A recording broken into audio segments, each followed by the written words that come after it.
Bank of Maharashtra presents Decoding Budget in association with KLM Axiva Finvest.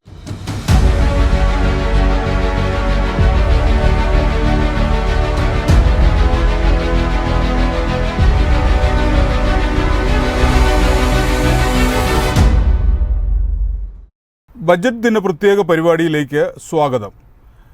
കേരളത്തെ പൂർണ്ണമായും അവഗണിച്ചൊരു ബഡ്ജറ്റാണ് ധനമന്ത്രി നിർമ്മലാ സീതാരാമൻ ഇന്ന് അവതരിപ്പിച്ചത്. ഒട്ടേറെ ജനപ്രിയ പ്രഖ്യാപനങ്ങൾ ബഡ്ജറ്റിൽ ഉണ്ടാകുമെന്ന് പ്രതീക്ഷിച്ചിരുന്നെങ്കിലും അത്തരത്തിൽ കാര്യമായ നീക്കങ്ങളൊന്നും പ്രകടമല്ല. എങ്കിലും ജനങ്ങളുടെ മേൽ അമിത നികുതി ഭാരം അടിച്ചേൽപ്പിക്കാത്ത ബഡ്ജറ്റെന്ന് ഒറ്റ നോട്ടത്തിൽ പറയാൻ കഴിയുന്നൊരു ബഡ്ജറ്റാണിത്. മൂന്നാം മോദി സർക്കാരിൻ്റെ ആദ്യ ബഡ്ജറ്റ് ബീഹാറിനും ആന്ധ്രാപ്രദേശിനുമാണ് ഏറ്റവും വലിയ പരിഗണന നൽകിയിരിക്കുന്നത്. എങ്കിലും കാർഷിക മേഖലയ്ക്ക് കാര്യമായ പ്രഖ്യാപനങ്ങൾ നൽകിയാണ് തൻ്റെ 7ാം ബഡ്ജറ്റ് കേന്ദ്ര ധനമന്ത്രി അവതരിപ്പിച്ചത്. ഈ സാമ്പത്തിക വർഷം 1.52 ലക്ഷം കോടി രൂപ കാർഷിക മേഖലയ്ക്കായി നീക്കിവെക്കുമെന്ന് നിർമ്മലാ സീതാരാമൻ പറഞ്ഞു.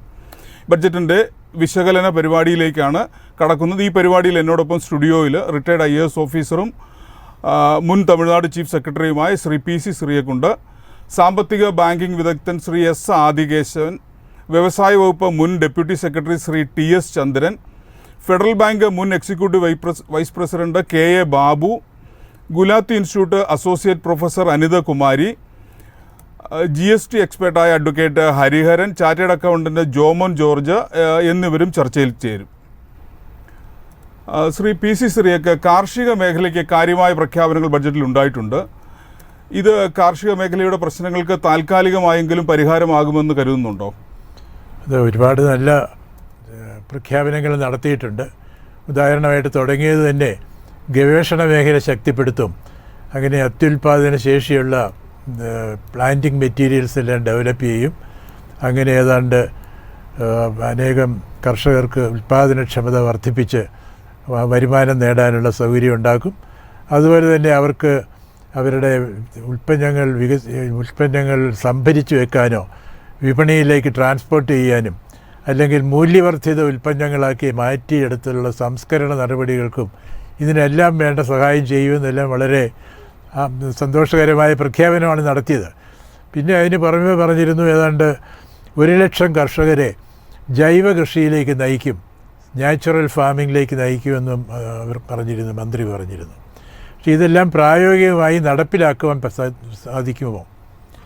അതിലുള്ള പ്രായോഗിക വിഷമതകൾ, കാരണം കുറേ നാളായി കഴിഞ്ഞ ബഡ്ജറ്റിലും കഴിഞ്ഞ 2-3 വർഷങ്ങളായി നമ്മൾ കേൾക്കുന്നതാണ് പ്രൊഡ്യൂസേഴ്സ് സൊസൈറ്റികളുണ്ടാകും. പ്രൊഡ്യൂസേഴ്സ് സൊസൈറ്റികൾ വഴിയായിട്ട് ഉൽപ്പന്നങ്ങൾ സംസ്കരിക്കാനും മൂല്യവർദ്ധിത ഉൽപ്പന്നങ്ങളാക്കി വിപണനം ചെയ്യാനും അങ്ങനെ കൂടുതൽ ലാഭം നേടിയെടുക്കാനും ഒക്കെ കർഷകർക്ക് സാധിക്കുമെന്നൊക്കെ പറഞ്ഞിരുന്നു.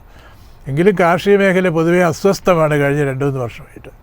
പലതരത്തിലുള്ള അജിറ്റേഷൻസും പ്രക്ഷോഭണങ്ങളും ഒക്കെ ആയിട്ടിരിക്കുകയാണ്. അപ്പോൾ ഇതെല്ലാം നടപ്പിലാക്കാൻ കഴിഞ്ഞാൽ വളരെ നല്ലത്. നടപ്പിലാക്കണമെങ്കിൽ ഇത് കൃഷി എന്ന് പറയുന്നത് സംസ്ഥാന സബ്ജക്റ്റാണ്.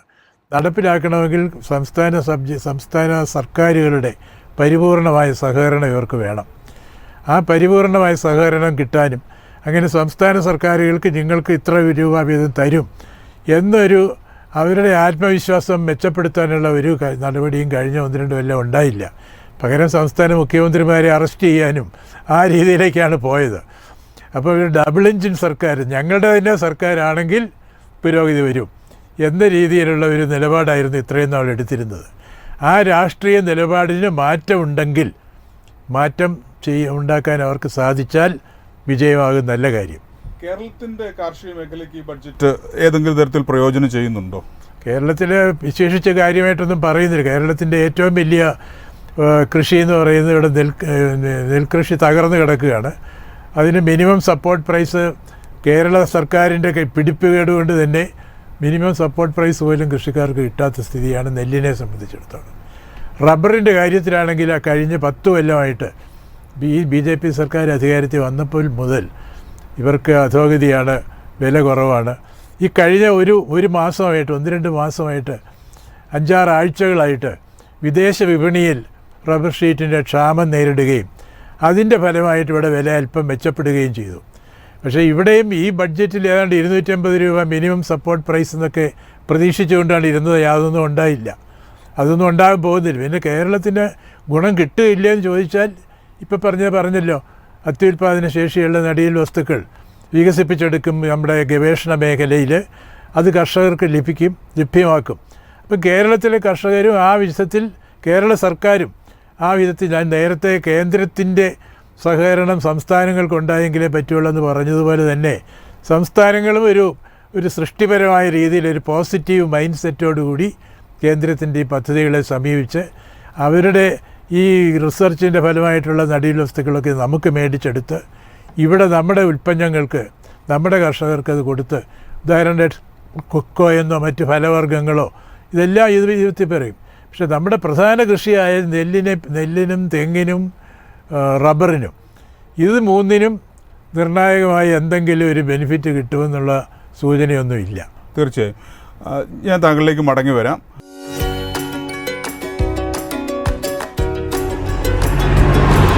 Why just dream about a car when you can own one? Bank of Maharashtra brings you Maha Super Car Loan, where you get instant hassle-free loans at attractive interest rate, and all this with no prepayment penalty, no hidden charges. So don't wait. Apply for Maha Super Car Loan today and hit the road with confidence. Just visit bankofmaharashtra.in today and make it happen. Bank of Maharashtra. Ek parivar, ek bank. Why look for rented homes when you can own one? Bank of Maharashtra brings you Maha Super Home Loan, where you get a higher loan amount with low EMI for the attractive interest rate with long repayment period. Now you too can own your dream home. Just visit bankofmaharashtra.in today and make it happen. Bank of Maharashtra. Ek parivar, ek bank. Shrimati Anitha Kumari, ബഡ്ജറ്റിൻ്റെ പൊതുവിലുള്ള ഇതിനെ എങ്ങനെയാണ് വിലയിരുത്തുന്നത്? സാമ്പത്തിക മേഖലയിൽ ഈ budget എന്തൊക്കെ മാറ്റങ്ങൾ കൊണ്ടുവരുമെന്നാണ് കരുതുന്നത്? നമ്മുടെ യൂണിയൻ ബഡ്ജറ്റ് 24-25 കുറിച്ച് നമ്മൾ നോക്കുമ്പം ഒരു പ്രധാനപ്പെട്ട കാര്യം എന്ന് പറയുന്നത് ഇക്കണോമിക് സർവേ ഇന്നലെ ചെയ്തല്ലോ, ടേബിൾ ചെയ്തു. അപ്പൊ അതിനകത്ത് നമുക്ക് എങ്ങനെയാണ് നമ്മുടെ GDPയുടെ ഗ്രോത്ത് എങ്ങനെയാണ് വരുന്നത്? അപ്പോൾ ശരിക്കും പറഞ്ഞാൽ വളരെ കൺസർവേറ്റീവ് ആയിട്ടുള്ള ഒരു ഗ്രോത്ത് ആണ് കേന്ദ്ര ഗവൺമെന്റ് കൊണ്ടുവന്നിരിക്കുന്നത്. അതായത് 6.5 മുതൽ 7% വരെ ഉള്ളൂ. അപ്പോ നമ്മൾ ഉദ്ദേശിക്കുന്നതെന്ന് പറഞ്ഞാല് ഒരു വികസിത ഭാരതം എന്ന് പറയുന്ന 2047 ആകാൻ വേണ്ടി ഇരിക്കുന്ന ഒരു ഗവൺമെന്റ് ഇത്ര കണ്ട് ഇങ്ങനെ ഒരു വളരെ കോൺഫിഡന്റ് കുറഞ്ഞ ഒരു GDP ഗ്രോത്ത് കൊണ്ട് നമുക്ക് മുന്നോട്ട് പോകാൻ പറ്റുമോ എന്നുള്ളതാണ് ഒരു ചോദ്യം. രണ്ടാമത്തെ കാര്യം എന്ന് പറഞ്ഞാൽ ഈ എക്കണോമിക് സർവേയിൽ തന്നെ ഫിസ്ക്കൽ പൊസിഷനെ കുറിച്ച് കാര്യമായിട്ട് ഒന്നും തന്നെ പറഞ്ഞിട്ടില്ല. അപ്പം നമുക്കിപ്പോ എടുത്തു നോക്കുമ്പോൾ തന്നെ അറിയാം, ശരിക്കും ഇന്നത്തെ ബഡ്ജറ്റില് അതായത് കേന്ദ്രത്തിന്റെ ഫിസ്ക്കൽ പൊസിഷൻ, ധനകാര്യ പൊസിഷനെ പറ്റി നമ്മൾ നോക്കുമ്പോൾ കാണുന്ന എന്താണ്? ടോട്ടൽ എക്സ്പെൻഡിച്ചറിൽ വലിയ വർധന ഉണ്ടായിട്ടില്ല. അതായത് ക്യാപിറ്റൽ എക്സ്പെൻഡിച്ചർ മാത്രം, അതായത് മൂലധനത്തിലുള്ള ചെലവിന് ഒരു ഹൈക്ക് പറയുന്നുണ്ടെങ്കിലും ഇന്ററിം ബഡ്ജറ്റുമായിട്ട് നോക്കുമ്പോൾ ഒരു വ്യത്യാസവും, അത് സെയിം തന്നെയാണ്. അപ്പൊ ഈ ഹൈക്ക് എവിടെ നിന്നാണ് ഉണ്ടായത്? ടോട്ടൽ എക്സ്പെൻഡിച്ചറിൽ ഒരു വർധനവും കാണുന്നില്ല. അത് പഴയപടി തന്നെയാണ്. നമ്മുടെ റവന്യൂ എക്സ്പെൻഡിച്ചർ, റെക്കറിംഗ് ആയിട്ടുള്ള എക്സ്പെൻഡിച്ചർ കുറച്ചുകൊണ്ട് ക്യാപിറ്റൽ എക്സ്പെൻഡിച്ചർ കൂട്ടിയിരിക്കുകയാണ്. എന്ന് പറഞ്ഞാൽ ഓവറോൾ ആയിട്ട് ഇപ്പൊ സംസ്ഥാനങ്ങൾക്കോ അല്ലെങ്കിൽ ജനങ്ങൾക്കോ കിട്ടുന്ന സബ്സിഡി കാര്യമായിട്ട് കുറച്ചിട്ടുണ്ട്. അപ്പം സബ്സിഡിയുടെ കുറവും ബാക്കിയുള്ള MGNREG പോലെയുള്ള നമ്മുടെ എംപ്ലോയ്മെന്റ് ജനറേഷൻ ഉതകുന്ന തരത്തിലുള്ള റെക്കറിംഗ് ആയിട്ടുള്ള എക്സ്പെൻഡിച്ചറിൽ കുറവ് വരുത്തിയിട്ട്, അപ്പൊ അത് നമുക്ക് നോക്കുമ്പോൾ അറിയാം 0.4% മാത്രമേ ഉള്ളൂ കഴിഞ്ഞ 22, 23, 24 തമ്മിലുള്ള വളർച്ച എന്ന് പറയുന്നത് നമ്മുടെ ടോട്ടൽ എക്സ്പെൻഡിച്ചറിൽ. പക്ഷെ ക്യാപിറ്റൽ എക്സ്പെൻഡിച്ചറിൽ നമുക്ക് കാണാം ഒരു 28% ഗ്രോത്ത് കഴിഞ്ഞ വർഷമുണ്ട്. പക്ഷെ ഈ ഗ്രോത്ത് ഉണ്ടായത് റവന്യൂ എക്സ്പെൻഡിച്ചറിനെ വളരെയധികം താഴോട്ട് കൊണ്ടുപോയിട്ടാണ്. അപ്പം സാധാരണ ജനങ്ങൾക്ക് കിട്ടുന്ന ഇപ്പൊ ഫുഡ് സബ്സിഡി പോലെയുള്ള പല ആനുകൂല്യങ്ങളും വെട്ടിക്കുറച്ചുകൊണ്ടാണ് ഇങ്ങനെ ഒരു ക്യാപിറ്റൽ എക്സ്പെൻഡിച്ചർ ഒരു ഹൈക്ക് കാണിച്ചിരിക്കുന്നത്. ഈ ഹൈക്ക് കൊണ്ട് നമ്മൾ ഉദ്ദേശിക്കുന്ന ഈ ഒരു വികസിത ഭാരതത്തിലോട്ട് എത്താനൊക്കെ വലിയ ബുദ്ധിമുട്ടാണെന്ന് നമുക്ക് കാണാൻ കഴിയും. അതുപോലെ തന്നെ ഫിസ്ക്കൽ കൺസോളിഡേഷൻ ഒരു സ്റ്റെപ്പ് എടുത്തിട്ടുണ്ട്. അതായത് നമ്മുടെ റവന്യൂ ഡെഫിസിറ്റ് ഒരു ശകലം കുറയ്ക്കുന്നതിനുള്ള ശ്രമം നടത്തിയിട്ടുണ്ട്. ഇപ്പൊ നേരത്തെ അത് 5.1 ആയിരുന്നു കഴിഞ്ഞ ഇന്ററിം ബഡ്ജറ്റിൽ ഉദ്ദേശിച്ചിരുന്നെങ്കിൽ അതിപ്പം കുറച്ച് ശകലം കൂടി കുറച്ചിട്ട് 4.9 ആക്കുമെന്ന് പറഞ്ഞിട്ടുണ്ട്. അപ്പോഴും നിങ്ങൾ ഓർക്കണം, FRBM എന്ന് പറയുന്നതിന്റെ റെസ്ട്രിക്ഷൻ 3ഉം 3.5ഉം ആണ്. അതിനേക്കാൾ വളരെ മുകളിലാണ് സെൻട്രൽ ഗവൺമെന്റിന്റെ ഫിസ്ക്കൽ ഡെഫിസിറ്റ് എന്നുള്ള കാര്യം നമ്മൾ ഓർക്കേണ്ടതാണ് ഈ സമയത്ത്. അപ്പൊ ഇത് സംസ്ഥാനങ്ങളുടെ മേലിൽ പലതരത്തിലുള്ള ബോറോയിങ് ലിമിറ്റുകളും പലതും അടിച്ചേൽപ്പിക്കുന്ന സെൻട്രൽ ഗവൺമെന്റ് അവരുടെ ഫിസ്ക്കൽ ഡെഫിസിറ്റിന്റെ കാര്യം വരുമ്പോഴും കാര്യമായ റിഡക്ഷൻ കാണിക്കുന്നില്ല. അപ്പൊ ഇതുകൊണ്ട് തന്നെ പിന്നെ വേറൊരു പ്രധാനപ്പെട്ട കാര്യം നമ്മൾ ഫിസ്ക്കൽ പൊസിഷനുമായിട്ട് നോക്കുമ്പോൾ കാണേണ്ടതെന്ന് പറഞ്ഞാല് സെൻട്രൽ ഗവൺമെന്റ് സ്റ്റേറ്റുകൾക്ക് കൊടുക്കുന്ന ടാക്സ് ഷെയർ അതെങ്ങനെ മാറിയിരിക്കുന്നു എന്നുള്ളതാണ്. അപ്പൊ ഈ കഴിഞ്ഞ വർഷത്തിനെ വെച്ച് നോക്കുമ്പോൾ കഴിഞ്ഞ വർഷം നമുക്കൊരു 19 പോയിന്റ് ഇൻക്രീസ് ഉണ്ടായിരുന്നു ടാക്സ് ഷെയർ. അതായത് സെൻട്രൽ ഗവൺമെന്റ് അവർ കളക്ട് ചെയ്യുന്ന ടാക്സ് ചെയ്യുന്ന ഇപ്പം ഫിനാൻസ് കമ്മീഷൻ വഴിയാണെങ്കിൽ പോലും തരുന്ന ട്രാൻസ്ഫർ 19.09% ഉണ്ടായിരുന്നു. പക്ഷെ 24-25 ആയപ്പോൾ ഇത് കാണുന്നത് 10.42 ഉള്ളൂ. അപ്പൊ ഇതിലൊരു കുറവ് വരുന്നു എന്ന് പറഞ്ഞു കഴിഞ്ഞാൽ നമ്മുടെ സംസ്ഥാനങ്ങളുടെ ഫിസ്ക്കൽ പൊസിഷൻ അത് അഫക്റ്റ് ചെയ്യും. അത് സ്വാഭാവികമായിട്ടും നമ്മുടെ മൊത്തത്തിലുള്ള പല കാര്യങ്ങളും മീറ്റ് ചെയ്യുന്നതിന് ബുദ്ധിമുട്ടുണ്ടാക്കും. ഇത് പറയുമ്പോൾ ഞാൻ ഒരു കാര്യം കൂടി പറഞ്ഞോട്ടെ. കേരളത്തിൽ നമ്മൾ 24,000 കോടിയുടെ ഒരു സ്പെഷ്യൽ പാക്കേജ് ചോദിച്ചിരുന്നു. പക്ഷെ അതിനെക്കുറിച്ച് യാതൊരു തരത്തിലുള്ള മെൻഷനിങ്ങും ഇല്ല. മാത്രമല്ല പ്രത്യേകിച്ച് ഉള്ള യാതൊരു കൺസിഡറേഷൻസും കണ്ടതുമില്ല നമ്മൾ. അതൊരു വലിയൊരു ബുദ്ധിമുട്ടായിട്ടുള്ള കാര്യമാണ്. ടൂറിസം മേഖലയിൽ കുറെ പദ്ധതികൾ പറഞ്ഞിട്ടുണ്ട്. പക്ഷെ ഇതെല്ലാം തന്നെ റിലീജിയസ് ടൂറിസം പ്രൊമോട്ട് ചെയ്യുക. ഇപ്പൊ കേരളം പോലുള്ള സംസ്ഥാനം ഗോഡ്സ് ഓൺ കൺട്രി ആണെന്നൊക്കെ പറയുന്നെങ്കിലും ടൂറിസത്തിന്റെ ഒരു വാക്കില് ഒരു വേർഡ് പോലും നമ്മളെ പറ്റി മെൻഷൻ ചെയ്തില്ല. അത് സദേൺ സ്റ്റേറ്റ്സിന് ആരെക്കുറിച്ചും പറഞ്ഞില്ല. ഒറീസ, UP, അതുപോലെ ബീഹാർ ഇങ്ങനെയുള്ള സംസ്ഥാനങ്ങളെ കുറിച്ചിട്ടാണ് പറഞ്ഞത്. അപ്പം ഇതൊക്കെ തന്നെ നമുക്കൊരു നിരാശ അനുഭവപ്പെടുന്ന ഒരു ബഡ്ജറ്റായിട്ടാണ് തോന്നുന്നത്. തീർച്ചയായും വ്യക്തമാണ്, കേരളം ആവശ്യപ്പെട്ട പദ്ധതികളൊന്നും അതിനൊന്നും പരാമർശം ഉണ്ടായിട്ടില്ല. കേരളത്തിന് ആവശ്യമുള്ള ഫണ്ട് അലോക്കേഷൻ ഉണ്ടായിട്ടില്ല. അതൊക്കെ ശരി തന്നെയാണ്. എങ്കിലും അടിസ്ഥാന മേഖലയുടെ വികസനത്തിന് വേണ്ടി ബഡ്ജറ്റിൽ തുക നീക്കിയിരിപ്പുണ്ട്. അതിനുവേണ്ടിയുള്ളൊരു കാഴ്ചപ്പാട് ബഡ്ജറ്റിൽ പ്രകടമല്ലേ? തീർച്ചയായിട്ടും. ഞാൻ നേരത്തെ പറഞ്ഞല്ലോ, ക്യാപിറ്റൽ എക്സ്പെൻഡിച്ചറിൽ വർധനവ് ഉണ്ടായിട്ടുണ്ട്. മൂലധന ചെലവുകളുടെ വർധനവ് ഒരു കാണിക്കുന്നുണ്ട്. പക്ഷെ ഈ കുറവ് ഉണ്ടായതിന്റെ ഒരു പശ്ചാത്തലമാണ് ഞാൻ പറയുന്നത്. ടോട്ടൽ എക്സ്പെൻഡിച്ചറിൽ കൂട്ടിയിട്ടല്ല ഈ കുറവ് വരുത്തിയേക്കുന്നത്. ഈ ക്യാപിറ്റൽ എക്സ്പെൻഡിച്ചർ കൂട്ടിയേക്കുന്നത് അതുപോരാ. ശരിക്കും പറഞ്ഞാൽ ഇതിനേക്കാൾ കൂടുതൽ എക്സ്പെൻഡിച്ചർ വരേണ്ടതാണ്. ഇത്രയും നമുക്ക് ഈ സമയത്ത് നമ്മൾ ഓർക്കേണ്ടതാണ്, നമ്മൾ മൾട്ടി ഡയമെൻഷണൽ പോവർട്ടിയൊക്കെ നോക്കുമ്പോൾ ഇന്ത്യയുടെ സ്ഥാനം എന്ന് പറയുന്നത് 132 റാങ്കാണ്, വളരെ പിന്നിലാണ്.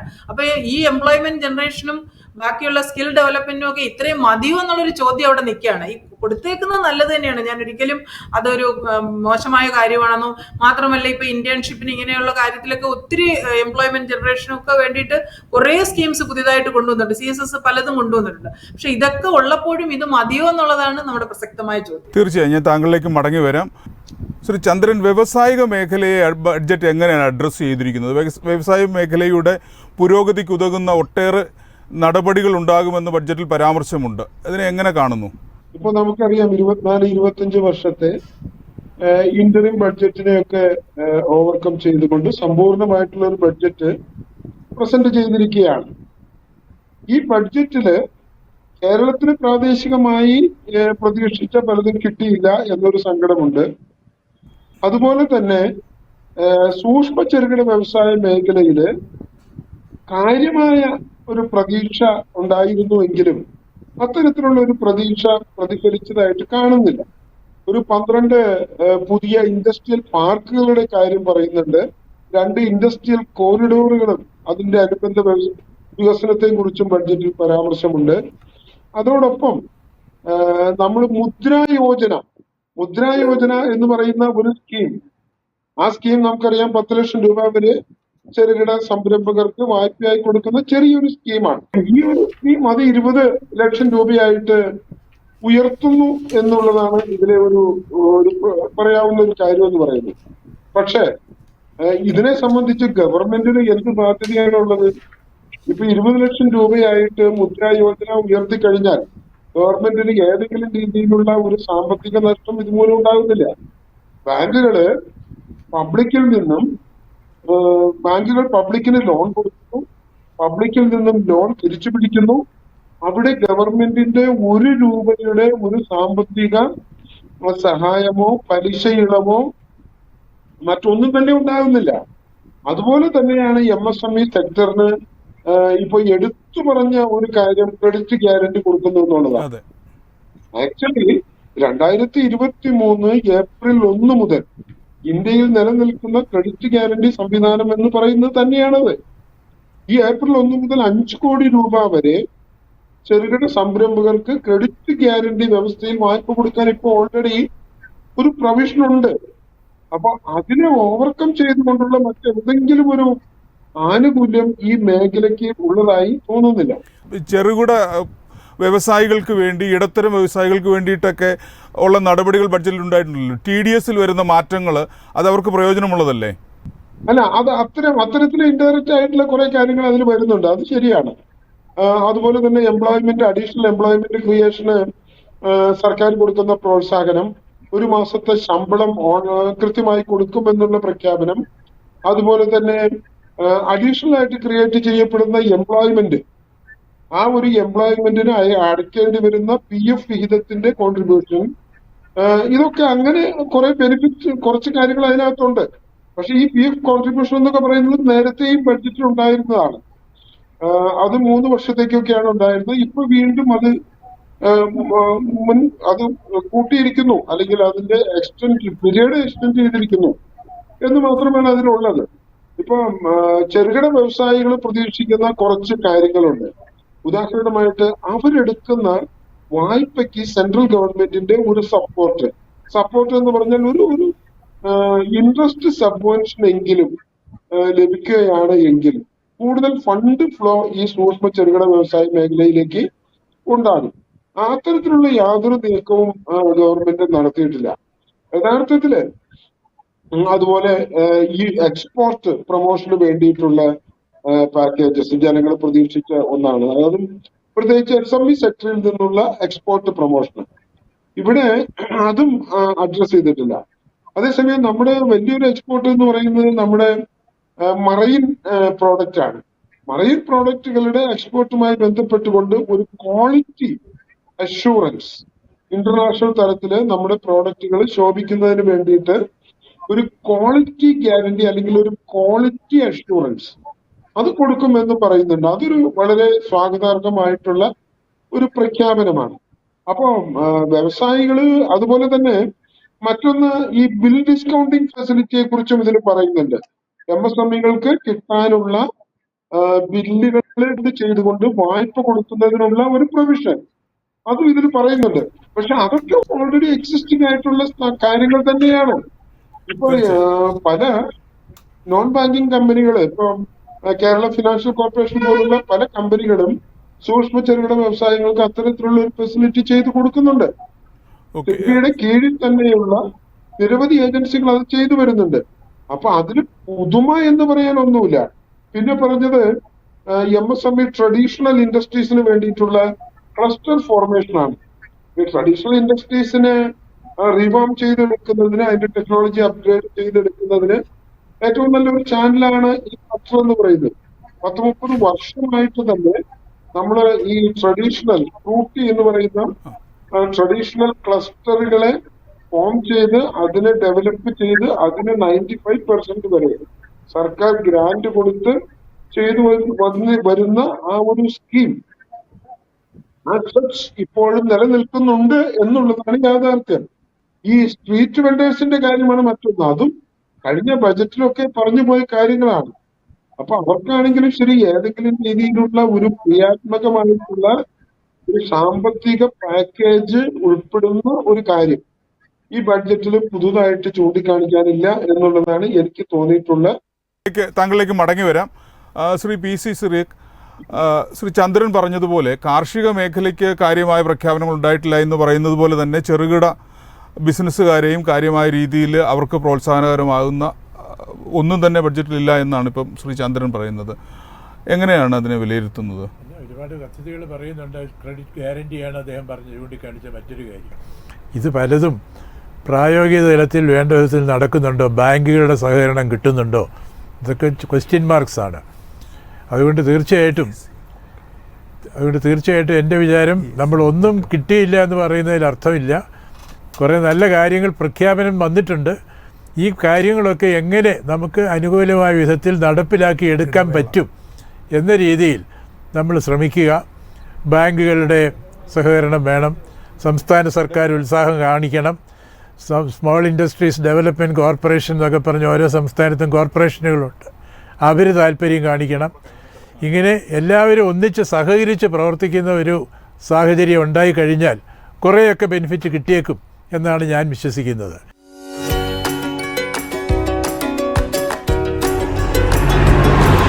Why just dream about a car when you can own one? Bank of Maharashtra brings you Maha Super Car Loan, where you get instant hassle-free loans at attractive interest rate, and all this with no prepayment penalty, no hidden charges. So don't wait. Apply for Maha Super Car Loan today and hit the road with confidence. Just visit bankofmaharashtra.in today and make it happen. Bank of Maharashtra. Ek parivar, ek bank. Why look for rented homes when you can own one?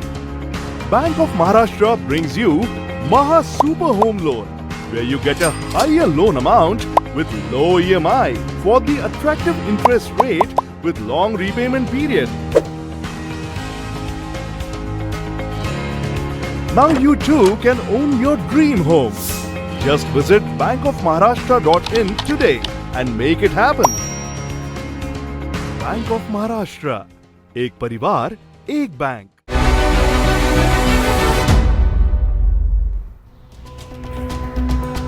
Shri Jomon George, IT സ്ലാബുകളിൽ മാറ്റം വന്നിട്ടുണ്ട്.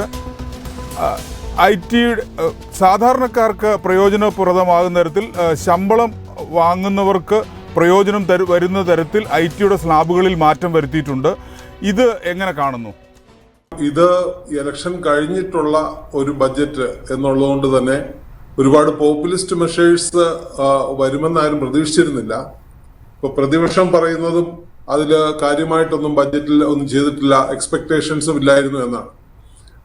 രാഷ്ട്രീയ വശം മാറ്റിവെച്ചാൽ നമ്മുടെ ഈ ബഡ്ജറ്റിൽ വന്നിട്ടുള്ള direct tax proposals, അതായത് പ്രത്യക്ഷ നികുതി വന്നിട്ടുള്ള മാറ്റങ്ങളെ കുറിച്ച് ഞാൻ പെട്ടെന്നൊന്ന് പറയാം. ഒന്ന്, ഫിനാൻസ് മിനിസ്റ്റർ പറഞ്ഞത് ഇൻകം ടാക്സ് ലോ, നമ്മുടെ ഇൻകം ടാക്സ് 1961 ആക്ട് ആണ്. അത് പല പ്രാവശ്യം അമെൻഡ് ചെയ്തിട്ട് ഇപ്പോഴത്തെ ഒരു കണ്ടീഷനിലാണ്. ഇടയ്ക്ക് ഡയറക്ട് ടാക്സ് കോഡൊക്കെ വന്നിരുന്നു.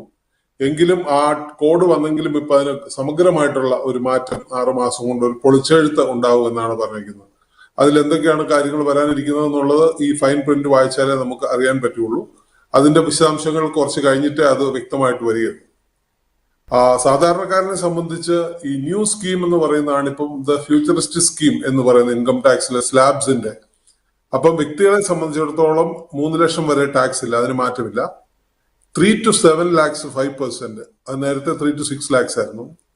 പിന്നെ 7 to 10 lakhs 10%, 10 to 12 lakhs 15%, 12 to 15 lakhs 20%, above 15 lakhs ആണ് മാക്സിമം മാർജിനൽ റേറ്റ് ആയിട്ടുള്ള 30% വരുന്നത്.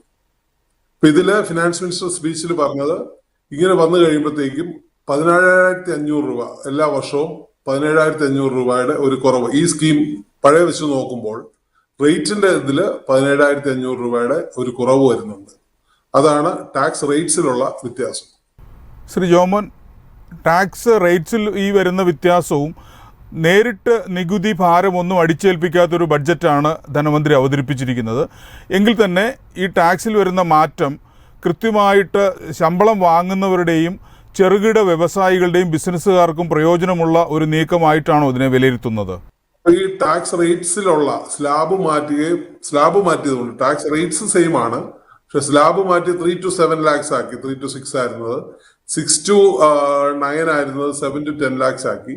അങ്ങനെ വന്നപ്പോൾ 17,500 രൂപയുടെ ഒരു സേവിങ് വരുന്നുണ്ട്. വർഷാവർഷം വ്യക്തിഗത ആയിട്ടുള്ള ടാക്സ് പേയേഴ്സിന് 17,500 രൂപയുടെ സേവിങ് വരുന്നുണ്ട്.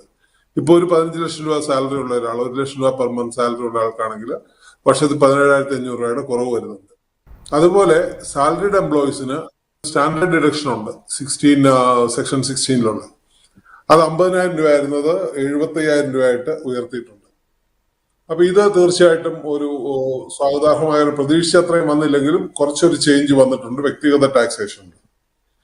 പിന്നെ ഒരു മേജർ ചേഞ്ച് വന്നിരിക്കുന്നത് ഇന്നിപ്പോ ക്യാപിറ്റൽ മാർക്കറ്റിന്റെ റിയാക്ഷൻ, ക്യാപിറ്റൽ മാർക്കറ്റ് വളരെ ടാങ്ക് ചെയ്തു. സെൻസെക്സ് എനിക്ക് തോന്നുന്നു 1200 പോയിന്റോളം പോയിട്ട് കുറച്ച് റിക്കവർ ചെയ്ത് വരികയാണ്. ഇപ്പൊ ക്യാപിറ്റൽ മാർക്കറ്റിൽ ഉണ്ടായിരുന്ന പ്രതീക്ഷകൾക്ക് വിപരീതമായിട്ടാണ് ഈ ക്യാപിറ്റൽ ഗെയിൻസ് ടാക്സ് വന്നിട്ടുള്ളത്. അത് short term capital gains on financial assets, ഷെയർസും സെക്യൂരിറ്റീസും ഒക്കെ വരുന്നതിൽ അത് നമുക്ക് 15% ആയിരുന്നത് 20% ആയിട്ട് ഉയർത്തിയിരിക്കുകയാണ്. അതുപോലെ ലോങ് ടേം ക്യാപിറ്റൽ ഗെയിൻസ് 10% ആയിരുന്നത് 12% ഉയർത്തിയിരിക്കുന്നു ഫിനാൻഷ്യൽ അസറ്റ്സിന്, ഷെയർസിനും സെക്യൂരിറ്റീസിനും. പക്ഷെ അവിടെ ചെറിയൊരു ആശ്വാസം കൊടുത്തിരിക്കുന്നത് ഒരു ബേസിക് എക്സംഷൻ 1 lakh ഉണ്ടായിരുന്നത് അത് 1,25,000 ഉയർത്തിയിട്ടുണ്ട്. Long term capital gains own property, ഇപ്പൊ നമ്മുടെ സ്ഥലങ്ങൾ വിൽക്കുന്നു, അല്ലെങ്കിൽ വീട് വിൽക്കുന്നു, അല്ലെങ്കിൽ ഫ്ലാറ്റ് വിൽക്കുന്നു, ഇമാതിരി ഉള്ളതില് നമുക്ക് 20% ടാക്സ് ഉണ്ടായിരുന്നതിന് 12.5% ആയിട്ട് കുറച്ചിട്ടുണ്ട്. പക്ഷെ അതിൽ വളരെ ഷോക്കിംഗ് ആയിട്ട് ഞങ്ങളുടെ പ്രൊഫഷണലിലുള്ള ഞങ്ങളുടെ ഫോറത്തിലൊക്കെ ഇപ്പൊ ഡിസ്കഷൻ വന്നു കഴിഞ്ഞു. നമുക്കൊരു ഇൻഡെക്സേഷന്റെ ബെനിഫിറ്റ് ഉണ്ടായിരുന്നു. അതായത് time value of money, inflation allowance എന്ന് പറഞ്ഞ പോലെ 2001 ശേഷം മേടിച്ച പ്രോപ്പർട്ടികൾക്ക് ഇൻഡെക്സേഷൻ വരുമായിരുന്നു. ആ ഇൻഡെക്സേഷൻ ബെനിഫിറ്റ് എടുത്തു കളഞ്ഞിരിക്കുകയാണ്. അതോടെ നമ്മുടെ പ്രോപ്പർട്ടി ട്രാൻസാക്ഷൻസിൽ വരുന്ന ടാക്സിന്റെ ഇൻസിഡൻസ് വളരെ കൂടാനാണ് സാധ്യത. ശ്രീ പി സി ശ്രീക്ക് ഇതിനെ എങ്ങനെ കാണുന്നു? ഡയറക്റ്റ് ആയിട്ടുള്ള ഒരു ടാക്സും ഏർപ്പെടുത്തിയിട്ടില്ല, സാധാരണക്കാരുടെ മേൽ അധിക നികുതി ഭാരം ഏർപ്പെടുത്താത്തൊരു ബഡ്ജറ്റ്, തികച്ചും ജനപ്രിയമെന്ന് പറയാൻ കഴിയില്ലെങ്കിലും ഈ നികുതി ഭാരം ഇല്ല എന്നുള്ളത് നമ്മൾ കാണേണ്ട ഒരു കാര്യമല്ലേ? ഇതിപ്പോൾ ഒരു വലിയ നികുതി ഭാരത്തിൻ്റെ കാര്യമാണ് ശ്രീ ജോമാൻ പറഞ്ഞത്. കാരണം നമ്മളെല്ലാവരും ഒരു പ്രോപ്പർട്ടി ഇപ്പോൾ 10-20 വർഷം മുമ്പ് വാങ്ങിയ പ്രോപ്പർട്ടി പോലും 20 കൊല്ലം മുമ്പ് വാങ്ങിയതാണ്. ഇപ്പം വിറ്റ് കഴിഞ്ഞാൽ ക്യാപിറ്റൽ ഗെയിൻസ് കാൽക്കുലേറ്റ് ചെയ്യുന്നത് അന്ന് 20 കൊല്ലം മുമ്പ് വാങ്ങിച്ച വില തന്നെ അത് ഇന്നത്തെ റേറ്റിലേക്ക് ഇൻഡെക്സേഷൻ ഇല്ലെന്ന് പറയുന്നു. അപ്പോൾ 20 വർഷം മുമ്പ് നമ്മൾ എത്ര തുക മുടക്കിയാണോ വാങ്ങിച്ചത്, ആ തുക തന്നെ, ആ വാങ്ങിച്ച തുക തന്നെ ആയിരിക്കും നമ്മുടെ വില. ഇപ്പം കൊടുക്കുന്ന വിലയും അതുമായിട്ടുള്ള വ്യത്യാസത്തിൻ്റെ മേൽ ടാക്സ് കൊടുക്കാൻ നമ്മൾ നിർബന്ധിതരാകുകയാണ് ക്യാപിറ്റൽ ഗെയിൻസ് ആയിട്ട്. അപ്പോൾ അങ്ങനെ വരുന്ന സാഹചര്യത്തിൽ അതൊരു വലിയൊരു പീഡനമായിട്ടാണ് എനിക്ക് തോന്നുന്നത്. അതൊരു വലിയ പ്രശ്നമാണ്. ട്രാൻസാക്ഷൻസ് ഒന്നാമത് തന്നെ ഇവിടെ റിയൽ എസ്റ്റേറ്റ് മാർക്കറ്റെല്ലാം തകർന്ന് കിടക്കുകയാണ്. ഭൂമി കേരളത്തിൽ പ്രത്യേകിച്ചും ഭൂമി വിൽക്കാൻ ആഗ്രഹിക്കുന്നവരുണ്ട്, വാങ്ങാൻ ആളില്ല. അടുത്ത തലമുറയെല്ലാം വിദേശത്തേക്ക് കുടിയേറുകയാണ് എന്ന് പറഞ്ഞ് അവരുടെ പരമ്പരാഗതമായി ലഭിച്ച ഭൂമി പോലും വിൽക്കാൻ തയ്യാറായിട്ട് വെച്ചിരിക്കുകയാണ്. അപ്പം അങ്ങനെയെല്ലാം ഉള്ള സാഹചര്യത്തിൽ ഇത് തീർച്ചയായിട്ടും ഒരു വലിയ പ്രഹരമായിരിക്കും. പിന്നെ ചെറിയൊരു ടാക്സ് ബെനിഫിറ്റ് ഉണ്ട് ഇൻകം ടാക്സിൻ്റെ കാര്യത്തിൽ. 50,000 രൂപ മാത്രമായിരുന്നു ഇതുവരെ ഡിഡക്ഷൻ ഉണ്ടായിരുന്നത്, 75,000 കൂട്ടി. അതുകൊണ്ട് ചെറിയൊരു ഗുണമുണ്ട്. പക്ഷേ അതേ സമയത്ത് തന്നെ വേറെ ജനങ്ങളുടെ കയ്യിലേക്ക് കൂടുതൽ പണം ലഭ്യമാക്കുക എന്നുള്ളതായിരുന്നിരിക്കണം സർക്കാരിൻ്റെ ഉദ്ദേശം. കാരണം ഇവിടെ എന്തുകൊണ്ട് തൊഴിലില്ലായ്മ വന്നു? വ്യവസായങ്ങൾ വളരുന്നില്ല. എന്തുകൊണ്ട് വ്യവസായം വളർന്നില്ല? വ്യവസായങ്ങൾക്ക് എനിക്ക് തോന്നുന്നു 2-3 കൊല്ലം മുൻപ് 35% ടാക്സ് നിരക്ക് 22% കുറച്ചു. കോവിഡിൻ്റെ രീതിയിലുള്ള ഒരു കോവിഡ് കാലത്ത് ചെയ്തത് അവരെ സഹായിക്കാൻ വേണ്ടി, റീഹാബിലിറ്റേഷന് വേണ്ടി, പിടിച്ചു കയറാൻ വേണ്ടി സഹായിക്കുന്നതിനുള്ള മട്ടിലിത് കുറച്ചതിൻ്റെ ഫലമായിട്ട് എല്ലാ കോർപ്പറേറ്റുകളും വളരെ നല്ല രീതിയിൽ ഇപ്പം വളരെ വിജയകരമായിട്ട് പ്രവർത്തിക്കുന്നു. പക്ഷേ അവർ ലാഭം കിട്ടുന്നത് ഡിവിഡൻ്റായിട്ട് എടുത്തുകൊണ്ട് പോകുന്നതല്ലാതെ ഇൻവെസ്റ്റ്മെൻറ്റ് നടത്തുന്നില്ല. എന്തുകൊണ്ട് ഇൻവെസ്റ്റ്മെൻറ്റ് നടത്തുന്നില്ല? ഡിമാൻഡില്ല. എന്തുകൊണ്ട് ഡിമാൻഡില്ല? ആളുകളുടെ കാശില്ല. ഇപ്പോൾ ഡിമാൻഡ് സൃഷ്ടിക്കണം. ഇങ്ങനെ കാശില്ലാതെ വരുന്നതുകൊണ്ട് വ്യവസായം നടക്കുന്നില്ല, വ്യവസായം സ്ഥാപിക്കപ്പെടുന്നില്ല, തൊഴിലവസരങ്ങൾ പുതുതായി കിട്ടുന്നില്ല. തൊഴിലവസരങ്ങൾ കിട്ടാത്തത് കൊണ്ട് ഇന്നിപ്പോൾ ഇന്ത്യയിലെ ഏറ്റവും വലിയ പ്രശ്നം തൊഴിലില്ലായ്മയാണ്. ഇന്ന് ലോകത്തിലെ വിവിധ രാജ്യങ്ങളിൽ വെച്ച് ഏറ്റവും കൂടുതൽ തൊഴിലില്ലായ്മയുള്ള രാജ്യം ഇന്ത്യയാണെന്നാണ് പറയുന്നത്. 40% മുകളിലാണ് നമ്മുടെ തൊഴിലില്ലായ്മ. കഴിഞ്ഞ 50-60 കൊല്ലത്തിനിടയ്ക്ക് കണ്ടിട്ടില്ലാത്ത രീതിയിലുള്ള തൊഴിലില്ലായ്മ. കഴിഞ്ഞ തിരഞ്ഞെടുപ്പിൽ BJP പല സംസ്ഥാനങ്ങളിലും നേരിട്ട സെറ്റ് ബാക്കിന് കാരണവും ഈ തൊഴിലില്ലായ്മ തന്നെയാണ്. അത് മനസ്സിലാക്കിക്കൊണ്ടാണ് വാസ്തവത്തിൽ ഇന്ന് പുതിയ തൊഴിലവസരം സൃഷ്ടിക്കണം, അതിനുവേണ്ടി ഞങ്ങൾ 1 മാസത്തെ ശമ്പളം കൊടുത്തുകൊള്ളാം എന്നെല്ലാം പറഞ്ഞ് ഇന്നത്തെ ബഡ്ജറ്റിൽ തന്നെ പ്രഖ്യാപിച്ചിട്ടുണ്ട്. പക്ഷേ ഈ പ്രഖ്യാപനങ്ങളെല്ലാം ഫലപ്രദമാകണമെങ്കിൽ പുതിയ ഇൻഡസ്ട്രി വരണം. പുതിയ ഇൻഡസ്ട്രി വരണമെങ്കിൽ ഡിമാൻഡ് ഉണ്ടാകും, ഉൽപ്പന്നങ്ങൾക്ക് ഡിമാൻഡ് ഉണ്ടാകും. ഡിമാൻഡ് ഉണ്ടാകണമെങ്കിൽ വാങ്ങൽ ശക്തി ജനങ്ങൾക്ക് വേണം, പർച്ചേസിങ് പവർ ജനങ്ങൾക്ക് വേണമെന്നുണ്ടെങ്കിൽ അവരുടെ കയ്യിലുള്ള പണം മുഴുവൻ സർക്കാർ ടാക്സ് ആയിട്ട് എടുത്തുകൊണ്ട് പോയാൽ എങ്ങനെ ഉണ്ടാവും? അപ്പോൾ വാസ്തവത്തിൽ ഇനി കഴിഞ്ഞ 2-3 കൊല്ലത്തെ കണക്ക് നോക്കിയാൽ കോർപ്പറേറ്റുകൾ നൽകിയിട്ടുള്ള ടാക്സിനേക്കാളും വളരെ കൂടുതലാണ് സാധാരണക്കാരായ മിഡിൽ ക്ലാസ് ആൾക്കാർ കൊടുക്കുന്ന ഇൻകം ടാക്സ്, അതിൻ്റെ വരുമാനം. എക്സാക്റ്റ് ഫിഗർ ഞാനിപ്പം മറന്നുപോയി, എങ്കിലും എക്സാക്റ്റ് ഫിഗർ ഇൻകം ടാക്സിലാണ് സർക്കാരിന് കിട്ടുന്ന വരുമാനം കോർപ്പറേറ്റ് ടാക്സിനേക്കാളും കൂടുതൽ. എന്നിട്ടും ഇതാ സർക്കാർ കോർപ്പറേറ്റുകാർക്ക് ഒരുപാട് ലാഭമുണ്ട് താനും. ഈ വൻപിച്ച ലാഭം ഉണ്ടായിട്ട് നിങ്ങൾ എന്തുകൊണ്ട് ഇൻവെസ്റ്റ് ചെയ്തില്ല, അല്ലെങ്കിൽ ഞങ്ങൾ വീണ്ടും പഴയ പോലെ കോർപ്പറേറ്റ് ടാക്സ് പഴയ 35% വർദ്ധിപ്പിക്കും എന്ന് പറയുന്നുമില്ല. ഇതൊരു തരം ക്രോണിക് ക്യാപിറ്റലിസത്തിൻ്റെ ഒരു പ്രതിഫലനമല്ലേ എന്ന് സംശയിക്കേണ്ടിയിരിക്കുന്നു. ശ്രീ ആദികേശവൻ, ബാങ്കിങ് മേഖലയ്ക്ക് വേണ്ടിയിട്ട് പ്രത്യേക പ്രഖ്യാപനങ്ങൾ ബഡ്ജറ്റിൽ ഉണ്ടായിട്ടില്ല. എങ്കിലും ഈ ബഡ്ജറ്റ് ബാങ്കിങ് മേഖലയെ എങ്ങനെയാണ് അഡ്രസ്സ് ചെയ്യുന്നത്? പ്രധാനമായിട്ടും MSME സെക്ടറിന് നടത്തിയിട്ടുള്ള പ്രഖ്യാപനങ്ങളെല്ലാം തന്നെ ബാങ്കിങ് മേഖലയ്ക്ക് കൂടി ബാധകമായിട്ടുള്ളതാണ്. അപ്പോൾ സൂക്ഷ്മ ചെറുകിട ഇടത്തരം യൂണിറ്റുകൾക്ക് വേണ്ടി തിരിച്ചടവ് ശരിയായിട്ട് നടത്തിയിട്ടുള്ള കാറ്റഗറിയിൽപ്പെട്ട മുദ്രാ ലോൺ ബോറോവേഴ്സിന് 10 ലക്ഷം എന്നുള്ളത് 20 ലക്ഷമാക്കുകയും അതേപോലെ തന്നെ തിരിച്ചടവിന്റെ ബാധ്യത നിറവേറ്റാൻ പറ്റാതെ സ്ട്രെസ് അല്ലെങ്കിൽ തിരിച്ചടവിനുള്ള ബുദ്ധിമുട്ട് അനുഭവിക്കുന്ന യൂണിറ്റുകൾക്ക് പ്രത്യേക ഗ്യാരണ്ടി ട്രസ്റ്റിന്റെ അടിസ്ഥാനത്തിൽ വായ്പ കൊടുക്കാനുള്ള ഒരു പദ്ധതി. പിന്നെ MSME യൂണിറ്റ്സിന് 100 കോടി വരെ ദീർഘകാല വായ്പ ലഭ്യമാക്കാനുള്ള പ്രത്യേക ഒരു ഗ്യാരണ്ടി ട്രസ്റ്റിന്റെ അനൗൺസ്മെന്റ്. പിന്നെ എന്താണ് ട്രെഡ്സിന്റെ, അതായത് 500 കോടി വരെ വിറ്റുവരവുള്ള കമ്പനികൾക്ക് ട്രെഡ്സിന്റെ പ്ലാറ്റ്ഫോമിൽ നിർബന്ധമായിട്ടും രജിസ്റ്റർ ചെയ്യണം എന്നുള്ള ആ ഒരു നിബന്ധന 250 കോടിയായിട്ട് കുറച്ചതുകൊണ്ട് കുറെ നമ്പറുകൾ ധനമന്ത്രി പറഞ്ഞിട്ടുണ്ട്. ഇത്രയധികം കമ്പനികൾ ഈ പരിധിയിൽ വരും, അത് MSMEക്ക് ആക്കം കൂട്ടും എന്നുള്ള പ്രഖ്യാപനമുണ്ട്. അപ്പൊ ഇതെല്ലാം ബാങ്കിങ് മേഖലയ്ക്ക് പോസിറ്റീവായിട്ട് വേണം നമ്മൾ കണക്കാക്കാൻ. പിന്നെ ബാങ്കിങ് മേഖലയ്ക്ക് പ്രത്യേകിച്ച് നമ്മളൊന്നും പ്രതീക്ഷിച്ചതുമില്ല, എക്സെപ്റ്റ് ഇൻട്രസ്റ്റ് ഓൺ നമ്മുടെ ഇതില്ലേ income, tax on interest income banking മേഖലയുടെ ഒരു ആവശ്യം പോലെ ഉണ്ടായിരുന്നു. അത് കുറയ്ക്കണം എന്നുള്ളത്, കാരണം മ്യൂച്വൽ ഫണ്ടിലേക്കൊക്കെ ഒഴുക്ക് കൂടിയത് കൊണ്ട് നിക്ഷേപത്തിന്റെ തോത് അല്ലെങ്കിൽ നിക്ഷേപത്തിന്റെ വളർച്ച കാര്യമായിട്ട് നടക്കുന്നുണ്ടായിരുന്നില്ല. അപ്പൊ അതുകൊണ്ട് നിക്ഷേപത്തിന് പലിശയുടെ പുറത്തുള്ള ടാക്സ് നികുതി കുറയ്ക്കണം എന്നുള്ള ഒരു ആവശ്യം ബാങ്കിങ് മേഖലയ്ക്ക് ഉണ്ടായിരുന്നു. അതിന് വലിയ ഒരു നീക്കം അല്ലെങ്കിൽ മാറ്റം വന്നതായിട്ട് നമ്മൾ കാണുന്നില്ല.